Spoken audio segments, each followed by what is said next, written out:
her er historien om en helt almindelig mor og far, som lige så godt kunne være dig eller mig.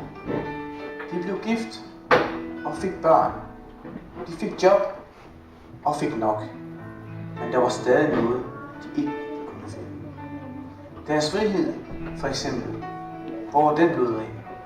De var fanget og spærret inde. I en verden, hvor der bliver præsteret og eksekveret. Der bliver produceret og leveret. Investeret og konsumeret. Fra de første kvier til krumeleret. Uden noget og uden stop. Men ligegyldigt hvad, hober gælden sig op. Folk dikterer, insisterer, imiterer og assimilerer. Uden varme og uden stop. Men ligegyldigt hvad, så tårner skældene sig op. Der bliver dolket, svinet og hånet.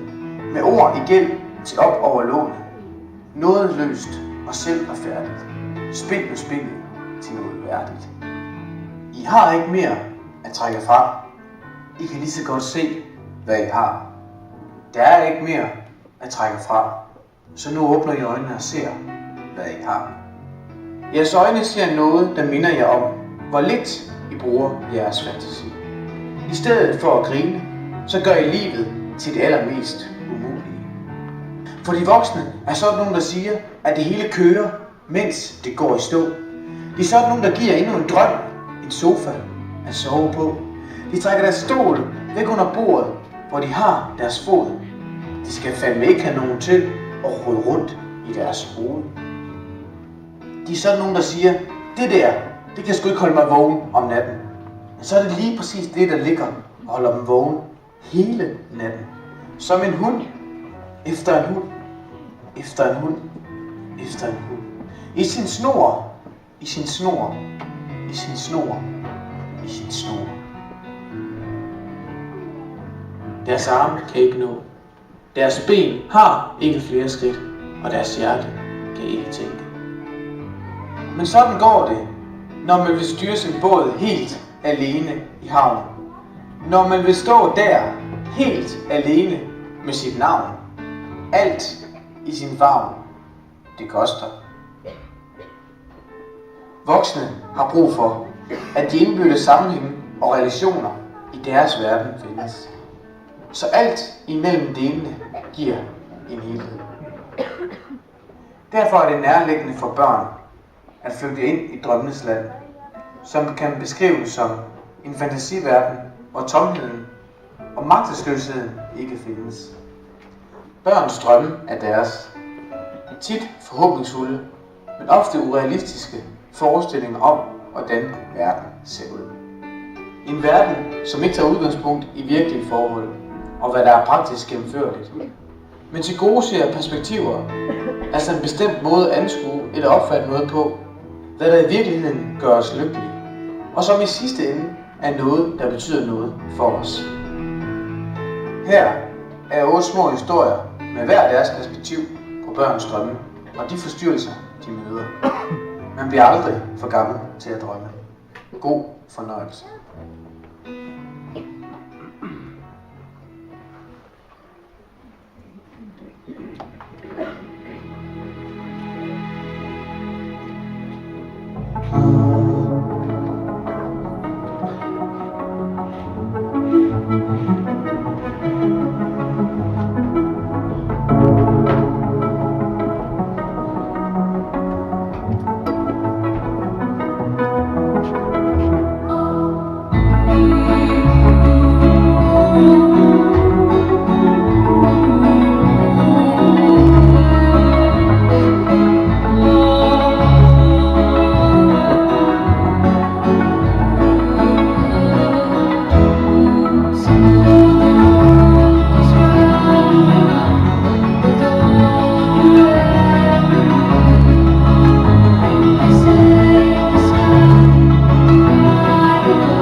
Nej, det er for børn.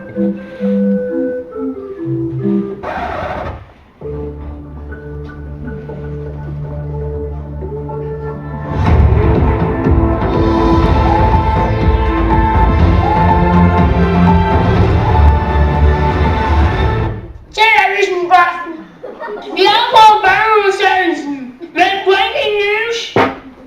Den nye slikafgift er trådt i kraft. Lad os på håndbold plads. Har vi vores reporter. Vi stiller om.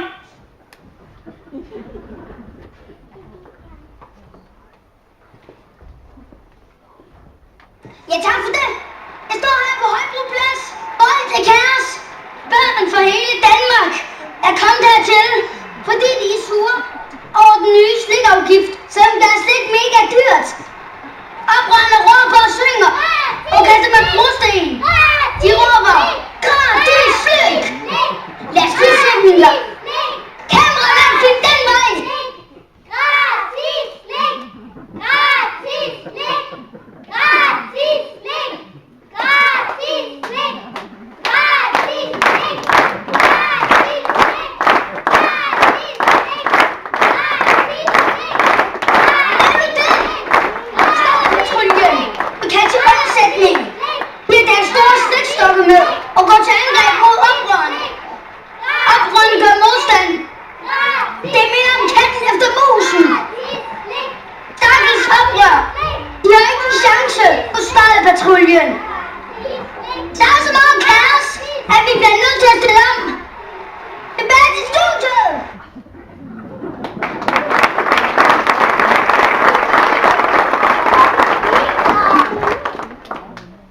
Ja, tak for det. Og nu til vejrudsendelsen.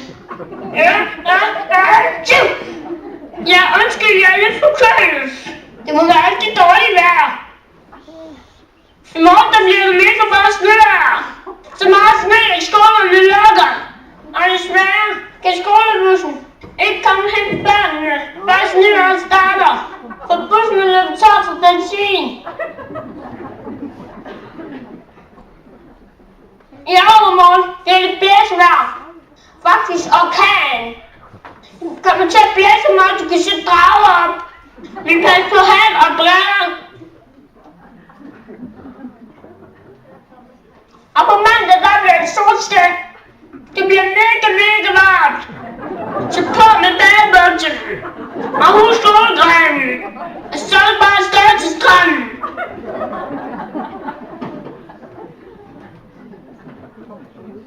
TV-avisen. God aften.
know that you are clapping to all of the foreigners. Men det gør ikke, at de stopper med at være en stor bunke fucking wannabe, der er fejler!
Kom flyvende med stormen til dette udsvarlande sted. Fra alle fire verdens hjørner, hvis vi tager det hele med. Og nu er de blevet voksne, ligner ikke mere sig selv. Andre land. Vi kender dem alligevel, og de smukke unge mennesker. We don't need no education.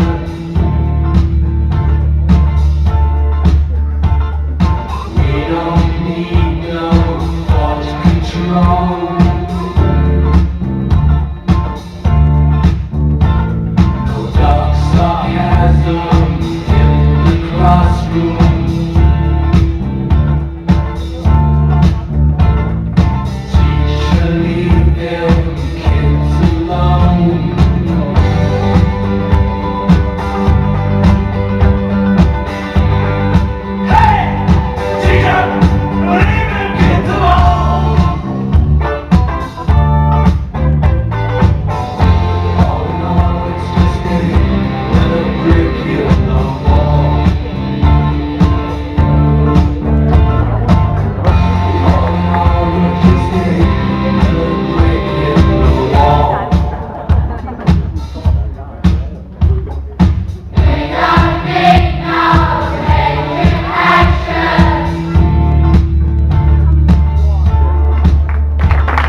Masser af succes og det, som hører til. Koncert uden stop, en skrækket garderober, autografer og scenesvar.